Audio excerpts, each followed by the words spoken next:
بسم اللہ الرحمن الرحیم۔ میرے پیارے ناظرین، خواتین و حضرات، السلام علیکم ورحمۃ اللہ وبرکاتہ۔ آج کی ویڈیو میں ان بچوں کا ذکر کیا ہے جو چھوٹی سی عمر میں فوت ہو جاتے ہیں اور والدین خصوصاً ماں بہت اداس ہو جاتی ہے۔ ناظرین، ہمیں لگتا ہے ہمارے ساتھ اچھا نہیں ہوا، لیکن اللہ تعالیٰ بہتر جانتا ہے کہ کس کو کتنی عمر دینی ہے۔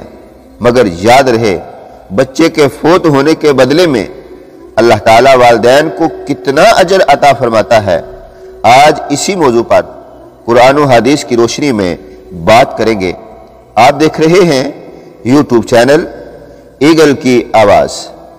ناظرین محترم، حدیث مبارکہ سے آغاز کرتے ہیں تو سنیے اللہ کے پیارے رسول حضرت محمد مصطفیٰ صلی اللہ علیہ وسلم کا فرمان ہے، جب کسی شخص کا بیٹا انتقال کر جاتا ہے تو اللہ کریم فرشتوں سے دریافت فرماتا ہے کہ تم نے میرے بندے کے بیٹی کی روح قبض کر لی؟ تو وہ عرض کرتے ہیں جی۔ پھر اللہ فرماتا ہے تم نے اس کے دل کا پھل توڑ لیا؟ تو وہ عرض کرتے ہیں جی۔ پھر اللہ فرماتا ہے میرے بندے نے اس پر کیا کہا؟ تو فرشتے عرض کرتے ہیں حمدک واسترجع، یعنی بندے نے پھر بھی تیری تعریف کی اور انا للہ و انا الیہ راجعون پڑھا۔ تو اللہ پاک فرماتا ہے میرے اس بندے کے لیے جنت میں ایک گھر بناؤ اور اس کا نام بیت الحمد رکھو۔ حکیم الامت مفتی احمد یارحان نائمی رحمت اللہ علیہ فرماتے ہیں یہ سوال و جواب ان فرشتوں سے ہیں جو میت کی روح بارگاہ الہی میں لے جاتے ہیں۔ اس سے مقصود یہ ہے انہیں گواہ بنانا، ورنہ رب تعالیٰ علیم خبیر ہے۔ اور یاد رہے کہ جنت میں بعض محل رب کی طرف سے پہلے ہی بن چکے ہیں اور بعض انسان کے اعمال پر بنتے ہیں۔ یہاں دوسرے محل کا ذکر ہے۔ جیسے یہاں مکانوں کے نام کاموں سے ہوتے ہیں، ویسے ہی جنت میں محلات کے نام اعمال سے ہیں۔ بچوں کے انتقال پر صبر اور اس کا اجر کتنا ہے۔ ناظرین، بچوں کے انتقال پر صبر کرنے کا بے شمار اجر و ثواب ہے۔ اگرچہ نابالغ اولاد کے انتقال پر غمگین ہو جانا بلکہ رونا نہ صرف اولاد سے محبت و شفقت کا تقاضا ہے، بلکہ یہ ہمارے پیارے نبی صلی اللہ علیہ وآلہ وسلم کے عمل سے ثابت ہے۔ جیسا کہ جب نبی پاک صلی اللہ علیہ وآلہ وسلم کے لخت جگر حضرت سیدنا ابراہیم رضی اللہ عنہ کا انتقال ہوا تو شفقت سے آپ صلی اللہ علیہ وسلم کی چشمان مبارکہ سے آنسو بہنے لگے۔ البتہ نابالغ اولاد کے انتقال پر رونے دونے اور واویلا کرنے کی بجائے صبر و شکر سے کام لینا چاہیے کہ ایسے شخص کے لیے جنت کی بشارت دی گئی ہے۔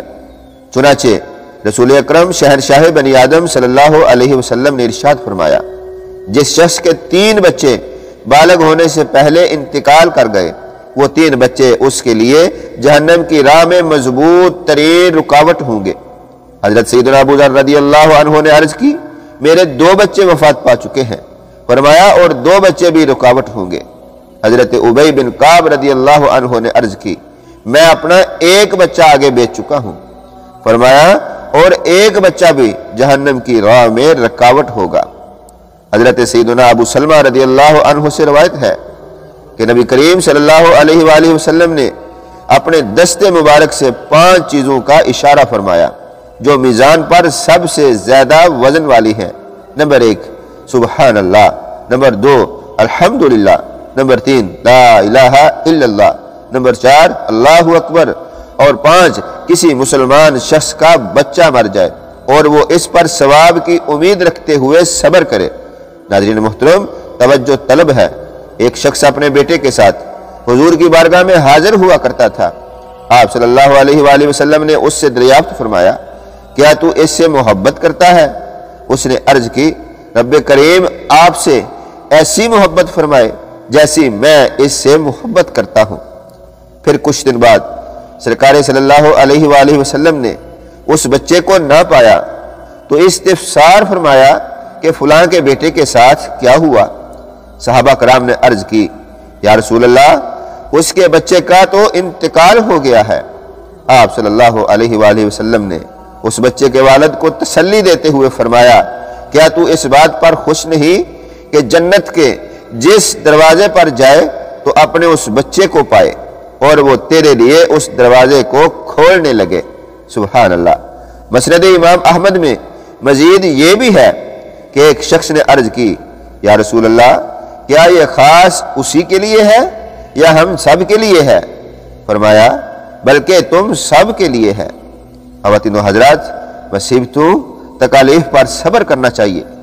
یاد رہے کہ زندگی میں قدم قدم پر آزمائشیں ہیں۔ اللہ تعالیٰ اپنے بندوں کو کبھی مرض سے، کبھی جان و مال کی کمی سے، کبھی دشمن کے خوف سے، کبھی آفات و بلیات سے اور کبھی نت نئے فتنوں سے آزماتا ہے۔ اور راہ دین اور تبلیغ دین تو خصوصاً وہ راستہ ہے جس میں قدم قدم پر آزمائشیں ہیں۔ سنیے مصیبت پر صبر کے 2 ثواب۔ مفتی امجد علی اعظمی رحمۃ اللہ تعالی علیہ فرماتے ہیں، مصیبت پر صبر کرنے سے 2 ثواب ملتے ہیں، ایک مصیبت کا، دوسرا صبر کا، اور جزا و فضا رونے پیٹنے سے دونوں ثواب جاتے رہتے ہیں۔ آخری حدیث شریف سنا کر اجازت چاہوں گا۔ انا للہ و انا الیہ راجعون کہنے کا ثواب سن لیں۔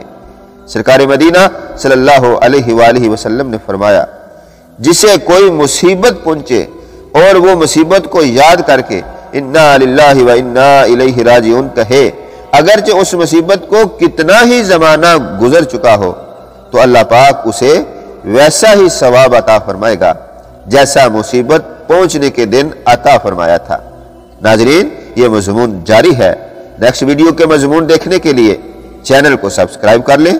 دعا ہے اللہ تعالیٰ سب کی اولاد کو اپنی حفظ و امان میں رکھے اور آپ جہاں رہیں خوش رہیں۔ اللہ ہم سب کا حامی و ناصر ہو۔ ملتے ہیں نیکسٹ ویڈیو میں۔ السلام علیکم۔